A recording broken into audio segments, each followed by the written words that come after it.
This is Andy Purrawal for Boxing Social in association with Betfred, and I'm delighted to be joined by Lee Cutler over Zoom. Lee, how are you doing? Very well, thank you, mate. How are you? I'm getting by, mate. I'm getting by. Obviously, it's good to speak to you for the first time. Your first time on the channel as well. How's life been? Have you obviously found the past 5 or 6 months through lockdown, and has life's kind of eased back to some form of normality? Yeah, it's been all right. It's the start of it was very hard, staying motivated and stuff, especially because of obviously being a usual small hall fighter. You're only hearing about the TV shows that were going to go ahead. So to get motivated early on in lockdown was very hard. But sort of the last 5 or 6 weeks, I've been very active, very training very hard, trying to be a little bit vocal to try and get some sort of traction to get a big fight. You mentioned obviously the small hall scene there. Just kind of going straight into it. There's been people who've spoken about it throughout kind of the past 3 or 4 months in particular, how drastically it will be affected because of COVID. Obviously, we're in the middle of a recession as well now. How do you expect the small hall scene in particular to be affected from the pandemic and, of course, the recession? Well, it's going to be hard, isn't it? I don't think there will be any small hall shows till next year now, to be honest with you. Unless you see like these certain small promoters doing the paying on YouTube and stuff, like pay-per-view, like small hall shows and stuff. I've seen a few of them about, but I don't think any sort of like the Steve Goodwin, especially my manager Steve Bendel, and that until everything gets going and we can start getting a gate in and start selling tickets and getting people through the door. I don't see it happening. So people like us, it leaves us in a bit of limbo, So that's why I don't want to go without a whole year without boxing. I want to get in there and get stuck in. And yeah. Have you had any discussions about potential fights? Have your management team kind of put anything to you? We had a couple. We had a call within, but it was like 2 weeks' notice. This is at the point when I wasn't training. It was on. I forgot who the lad's name was on a BT Sports show. It was 2 weeks' notice and a 10-rounder. And I was massively overweight, and it was at the weight that I wasn't meant to be boxing. And it was like, give us a little bit more notice than that. But like now, how I'm feeling and how I'm training, I'm in great shape already. But I would have jumped at the chance at that sort of opportunity. So I wish that was my own fault really for not being in great shape at that point. But I wasn't expecting to get anything chucked at me. Lee, just before we continue with what you could or what you'd like to have lined up for the coming months and the years and what have you, let's just kind of take a step back and discuss your route into boxing. Just reflect on your route into the sport and your amateur background. Oh, okay. Well, so I started off boxing about 14. Used to have to lie to my mum to go to the boxing gym because she never was really into it. Because my brother used to get into a little bit of trouble. So I used to go stay at his on a Tuesday and Thursday night when Paul ABC was on. So I used to lie to her for about a year until I had my first fight come up. And then I did tell her in the end, obviously, I got my first fight coming up. And obviously, that's where I met CBS, Chris. He was sort of the idol at the time. But then obviously, over time, we've become good friends, boxed on shows together and, become quite close. Talk about that friendship with Chris Billam-Smith. I'm sure you've probably got a few stories. Some you may be able to share, some you can't. Any you can let us in on? Oh, it's just a little bit of rivalry going on. I think it's just friendship. We always have a little bit of banter. What's what he's done and stuff. But he's an idol, isn't he? I look up to him. I always have done. Being like I remember walking into the gym. I think it was just as I was getting my card. I was getting weighed before my first bout. I think it was my first bout that week, and Chris just come into the gym, and he just won the novice title. And he was like a celebrity then in the gym, and I couldn't. And then everyone was like, I was like, he's a national champion. Like I remember that. I was like, oh wow, I want to do that. And that was just before like my first fight. I was just getting weighed that night, and I sort of since then we just started training together, and it was just sort of being me and him from Bournemouth, sort of doing the amateur scene and doing bits down here. We're sort of the only two for a good while that were like elite amateurs around this area. So yeah, it was good. What is the boxing scene around Bournemouth like? What is it? Is it a thriving scene? Except for obviously yourself and Chris, there doesn't seem to be many people who you could think of off the top of your head who box from that part of the world. To be honest, it's actually is quite big down here. There are so many boxing gyms down here, but more on the white collar scene. Like I said, the only amateurs are starting to take off now because more of the white collar gyms that were around, they're starting to sort of see light and come around to the amateur side. But the white collar scene is still very big.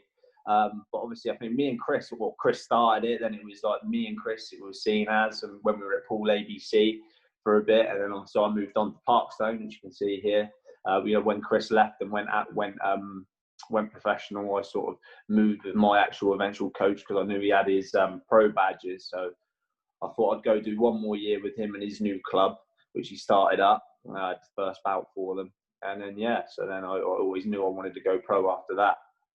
We know Chris has mentioned, and he was previously scheduled to have a next gen show in Bournemouth. That didn't take place in the end, but is that kind of the type of thing that you're looking towards yourself, an opportunity to box in your hometown on a big show like that, if the opportunity presents itself in the coming year or so? Oh, 100%. Yeah, we was looking forward. We was thinking it was going to be boxing on that. I was looking, I'd love to get like lots of Kieran Conway or something on that sort of fight. If it was in a perfect ideal world, I was next in line for a Southern Area title. But obviously where there's no small hall shows going, I would like to have obviously got a little bit of 10-round experience. My last fight was over 8 rounds, but I only went 2 rounds, got them out there in the second round. In an ideal world, I would have liked to have got a Southern Area title, maybe defended it, and then stepped in there with the likes of a Kieran Conway or something. But obviously, state the world's in at the minute and the boxing scene, I don't mind jumping in there now. Do you know what I mean? I think I'm ready. I'm jumping in there, I'm sparring great lads, and I'm only getting like great comments back off them. They always want me back up there. I'm not up there just to get, beat up. I'm sticking in with them. I've sparred with the likes of Chris Eubanks, the Josh Taylors, Andy Fowler recently for his last fight. So, and I'm not just, like I said, I'm not there just getting beaten up as a sparring partner. I'm there learning, and I'm putting in real good 50-50 spars, which they'll tell you themselves. So obviously they're miles ahead of me in my career. But like I said, I would love like a Kieran Conway, one of those fringe level fighters, to get myself in that domestic scene. We'll touch on those potential names in a second, but just to kind of touch on the sparring, let's open up on who you have been in ring with. You mentioned Eubank Jr., Josh Kelly, previously with Josh Taylor. Who else have you kind of been able to share the ring with, and obviously Anthony Fowler? Just all of them really, like through Chris's, through obviously Shane Griggin and Chris's gym. Like I said, I've been going up there. But just before the Baranchek fight, I was doing rounds with. I think I was the last person to spar Josh Taylor before the Baranchek fight. So that was, great experience. You know what I mean, with a future world champion. Well, he wasn't world champion at the time, but to get around with him, and like I said, they were good 50-50 spars. Yeah, he was doing more rounds than me, but I was jumping in doing 5 rounds, doing 5-6 rounds with him at the time. You know what I mean? At the time, I was only a 4-round professional. So and to do that, you can't buy that experience.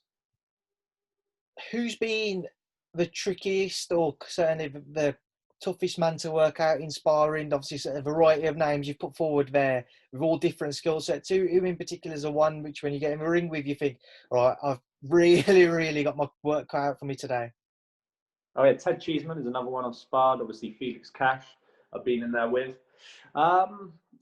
It's hard. They're all different. Anthony Fowler, I think he's got very long arms.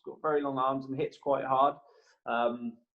Also down in our gym, got Joe Pigford. He hits very, very hard. Very, very good boxer. I think Josh Taylor sort of, obviously very good. He'd done like 5 rounds, I think 5 or 6 rounds with Ted Cheeseman just before me. So obviously I haven't said, he was probably a little bit tired going in there, and it was still a good 50-50 spar. But I wouldn't put him up there as the hardest. Maybe, well, I was a little bit heavier than him as well. I don't really know. They're all different. Felix Cash was a really good lad. I got in there first with him. I think that was just before one of his big fights. So I think it was just before his Commonwealth title fight. So I think he was doing 10 rounds on the bat. So I done the first 5 with him. He's very good, very quick. Sort of matched. Got very good speed. I mean, he's sort of the first person to sort of match my speed and have the power with it as well, with the size. So he was quite a hard spar. What's Eubank Jr. like in sparring? I was an amateur at the time. I was probably only 17. I think I was just coming off an amateur fight when I think it was just before the World Boxing Super Series when he had his first fight. It wasn't for the George Groves fight. It was just before the first one. Yeah. So I was doing rounds with him. I think I was doing 4 or 5 rounds. Actually, I'd done 6 rounds with him. I remember when I was an amateur. Yeah, it was good. Still got the videos on my phone and stuff where I just he put them up on YouTube and stuff like that. Held my own with him to a certain degree. I don't know how much he was going all out at that time, but he wanted me back. They kept calling for us to go back, but obviously we've sort of had a little bit of friendship with the George camp at the time afterwards. So we didn't go back for any more sparring. So to help him out. Let's obviously come on to what you'd like to have lined up. You mentioned you'd like to have fought somebody like a Kieran Conway. When you look at certainly the domestic scene at light middle, you got Kieran, Teddy, you've previously sparred. Sam Eggington and Teddy obviously shared a brilliant fight together just over a month ago now. Anthony Fowler. The names, there's so many, I can't really think of them all for whatever reason at the minute. But yeah, it is a stacked division at light middleweight. Who in particular is the one that catches your eye that you would like to share a ring with? Definitely Kieran Conway, super welterweight. Definitely to start, because I think he's just that. I think the likes of Cheeseman and all that just a little bit far ahead. They're not going to take a step back against somebody with just 7 fights, are they? With Conway, I think he boxed Nav Mansouri last out. I believe I'll stop Nav now.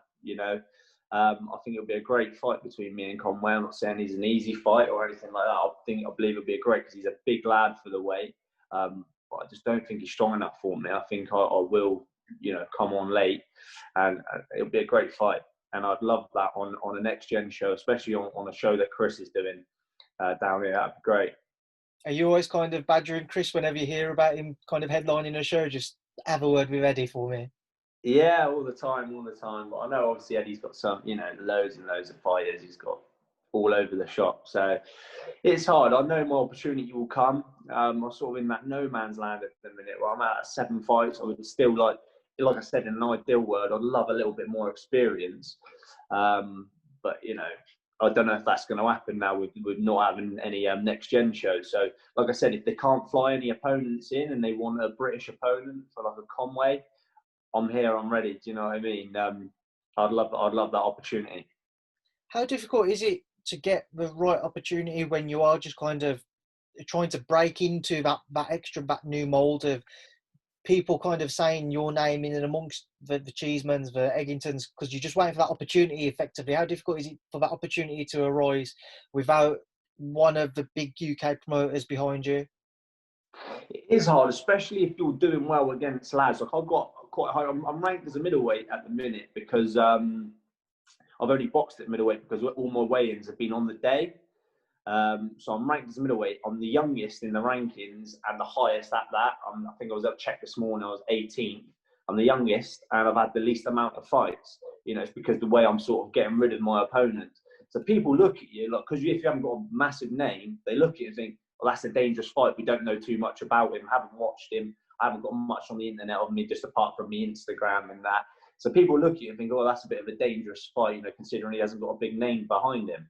So it is quite hard just to get that break. So I just want that one opportunity just to show what I can do, We know you want to drop to light middle, as we mentioned. We've spoken about a few fighters there. Will you find it easy to kind of drop that extra £6? I believe it is, yeah, £6. Oh, easy, yeah. Like I said, I would eat on the day at middleweight. I'm not a huge middleweight at all, but it's literally the way it's happened. Especially being on small ball shows, the funding's not there to get the opponents in the day before. It's the hotel. It's a lot more money. So it's just easier to sort of, especially if there's titles not on the line. Like I said, I think I was next in line for the super welterweight title, and we used to box at welterweight as an amateur as well. So yeah, it was. I could do it quite comfortably. But like I said, if I haven't mentioned his name yet, but Idris Virgo, if he wants it at middleweight, I'd happily stay around middleweight and give him a little bit of a boxing lesson. He's certainly somebody who's rubbed up people the wrong way over the past week or so. What have you taken from, or what have you made of Idris's actions before his bout this past weekend? I just think he's just massively disrespectful. Like at the end of the day, he was boxing a 0-7 journeyman who probably got the call. What, 2 days notice, 3 days notice, probably, that he was boxing.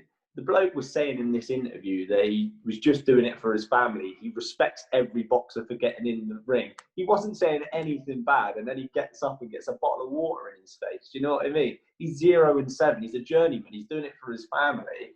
I just thought it was massively, massively disrespectful. I was like, fair enough, if it's a 50-50 fight, you've got somebody in front of you that you're trying to wind up. You both got a little bit of banter and you do it, you know, you catch a few headlines. But the bloke's being nice to him.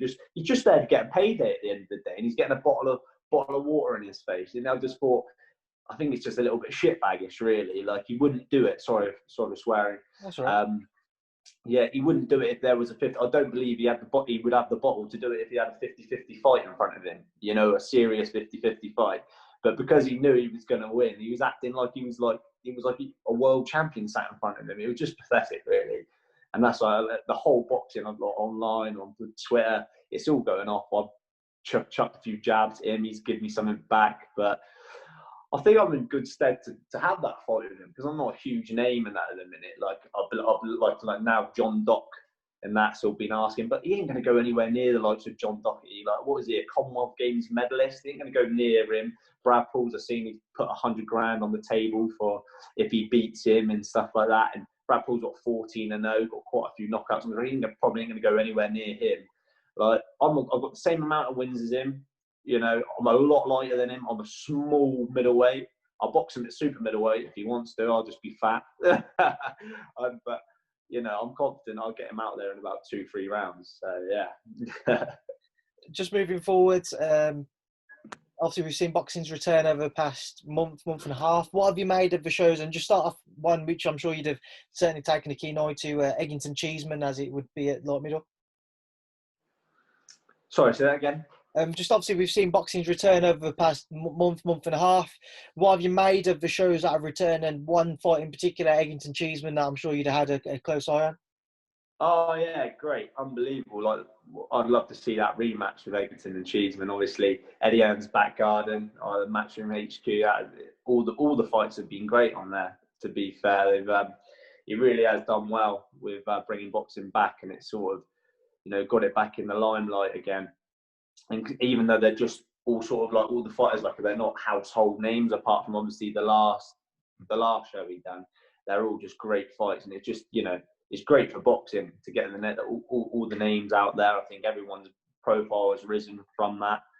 So it'd be nice to get that back next year, and hopefully I'll get my opportunity. But before then, so I can get on it for next year. Also saw your friend who we've spoken about a few times throughout this interview, CBS, pick up that stoppage victory against Nathan Forley. What did you make of Chris's performance? And obviously, since his defeat to Riakporhe, we've seen Chris kind of take it all in his stride, and just how much he's improved and progressed since then. Unbelievable performance from Chris. You know, he's done what he had to do. I don't think people's given the credit, because they're saying that Nathan Forley wasn't too much and stuff, but I believe that was Chris that made him like that. Chris looked so strong. Chris looked really strong. He's like built into the weight well. An unbelievable finish. You know, he made Nathan Forley look like a journeyman. And then the final thing, obviously, just on Fight Camp, we saw a stunning 5th round knockout from Alexander Povetkin on that final show. What did you make of his victory, and of course that uppercut that ended the fight against Dillian Whyte? Cracking shot. I know, with a lead uppercut. It's not often you see a knockout with a lead uppercut. Sort of unbelievable shot. Massive shock as well. From the round before, you know, thought it was all over pretty much. I think I was on my phone texting, thinking it was all over. And then for that, I didn't actually see the shot live. I just hear everyone screaming. I've looked up and he's on the deck. So, you know, it was great. But that's for boxing. It's controversial, isn't it? It's good, great for boxing. Lee, we will leave that there now, and I will leave you to enjoy the rest of your day. Final word to yourself, though. What would you like to say to everybody who tunes in to watch our interview? Just, watch out. I'll be coming very soon. You'll see me on some of these big shows soon, I'm sure, especially with my mate Chris. Bournemouth is going to get bigger with boxing. and I promise I'll come and grab some titles. So I'll just give a shout out to my sponsors. Got Direct Demolition there, Elite Welding and Fabrication, WNS Recycling, Anise Groundworks and Plant Hire, and LJM Decking. Football Kits Direct. So yeah, thanks for that. Thanks for giving me the opportunity for speaking as well, and I hope I can, pull off a big fight. Lee, it's been a pleasure to talk to you for the first time. I'm sure it won't be the last. I'll keep in touch, and thank you for speaking to Boxing Social. Cheers. Thanks a lot. Cheers, mate. Bye-bye.